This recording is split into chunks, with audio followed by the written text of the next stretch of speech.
One secret and one very powerful rule that the wealthy use in the UK is the 7-year tax rule. This is a potentially excluded transfer of assets from one individual to another. If the donor of those assets survives for 7 years after that transfer, the assets are considered out of the donor's estate for inheritance tax purposes.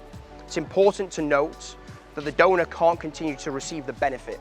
So for example, they can't gift the ownership of a property and then continue to live in that property.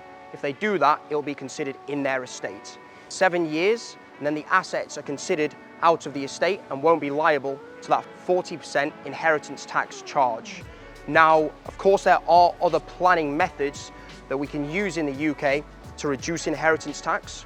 For example, the use of trusts, but it does depend on the type of trust. If it's a discretionary trust, there will be a 20% inheritance tax charge on the date of the transfer of those assets.